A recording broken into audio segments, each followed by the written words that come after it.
After the share market closed on May 12th, the joint statement of the China-US economic and trade talks in Geneva was officially released. The outcome far exceeded market expectations. Both sides committed to the following measures by May 14, 2025. The United States will suspend 24% of the tariffs imposed on Chinese goods on April 2nd for an initial period of 90 days, while maintaining the remaining 10% as stipulated in the executive order. Additionally, the tariffs imposed on April 8th and April 9th will be revoked. In response, China will also suspend 24% of the corresponding tariffs for 90 days, retain the remaining 10%, and cancel subsequent additional tariffs.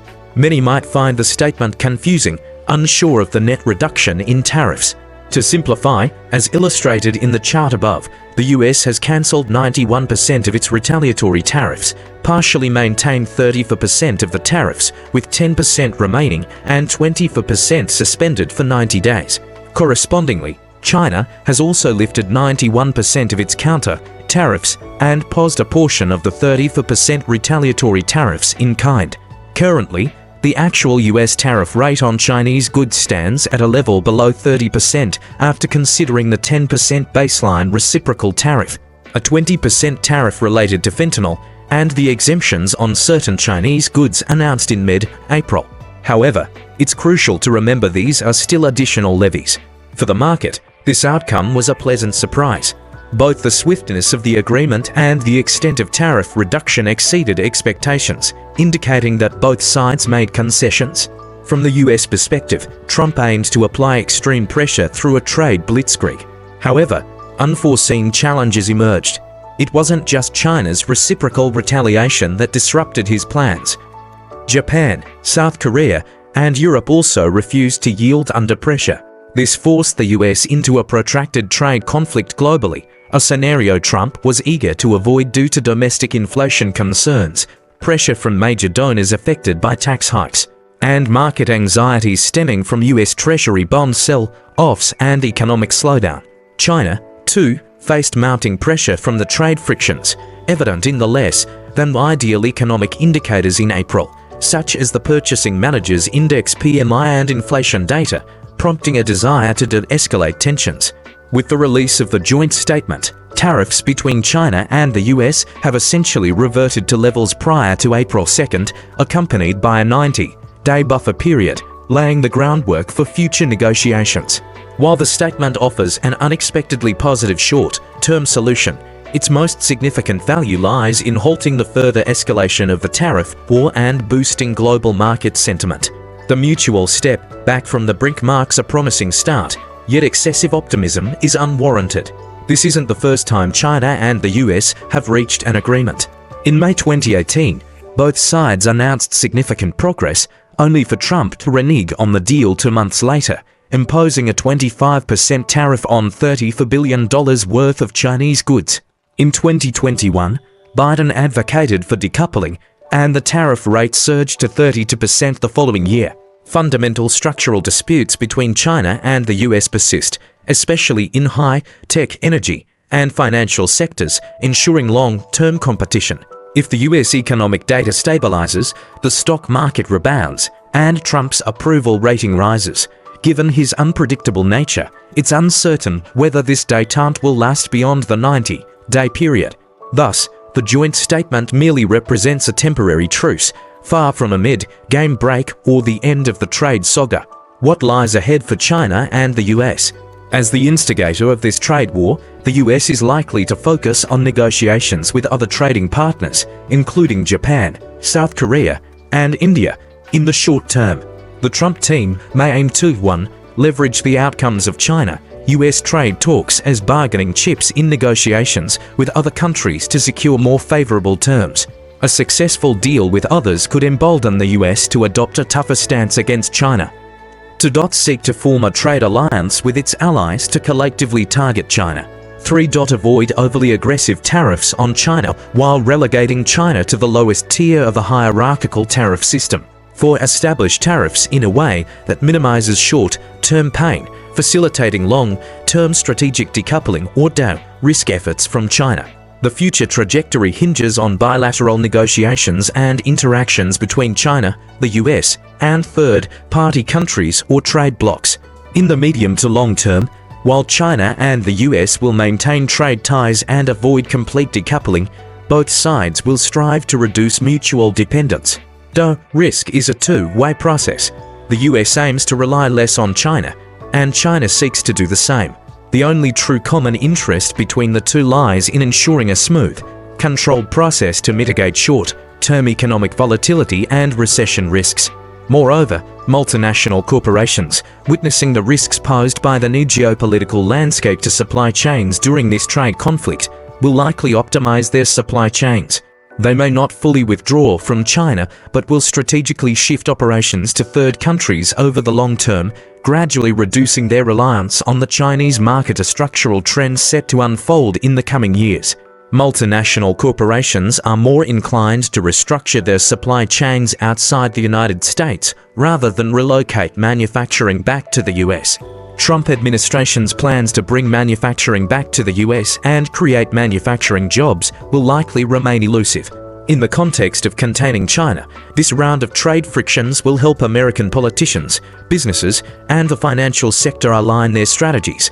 They will discard divergent views and focus on formulating a more viable long- and medium-term containment strategy. Trump's role, both in the current context and historically, has been to accelerate this process. On the Chinese side, efforts to reduce dependence on the US export market will continue. In the short to medium term, Chinese enterprises will expedite the establishment of transit trade channels via third-party countries. Simultaneously, China will diversify its export markets, strengthen comprehensive cooperation with other trade blocs such as the European Union and ASEAN, and strive to minimize economic and trade frictions. More importantly, expanding domestic demand and boosting consumption will be elevated to long-term national strategies.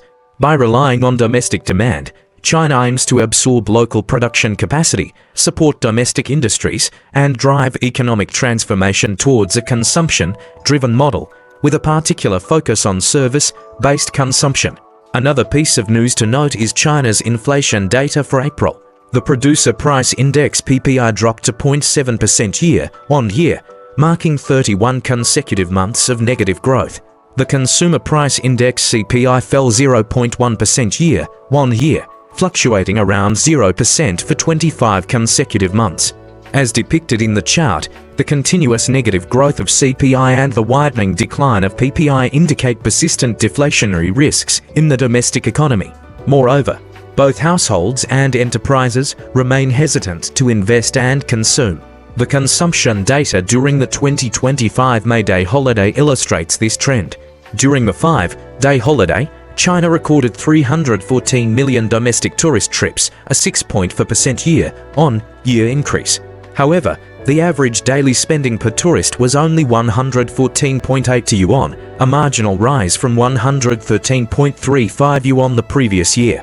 In contrast, during the May Day holiday in 2019, before the COVID-19 pandemic, the average daily spending per tourist reached 151 yuan. This stark comparison underscores a significant decline in consumer willingness compared to pre-pandemic levels. Weak domestic demand, compounded by trade frictions, has significantly dampened economic indicators. In recent years, Chinese policies have consistently aimed to stimulate moderate price increases.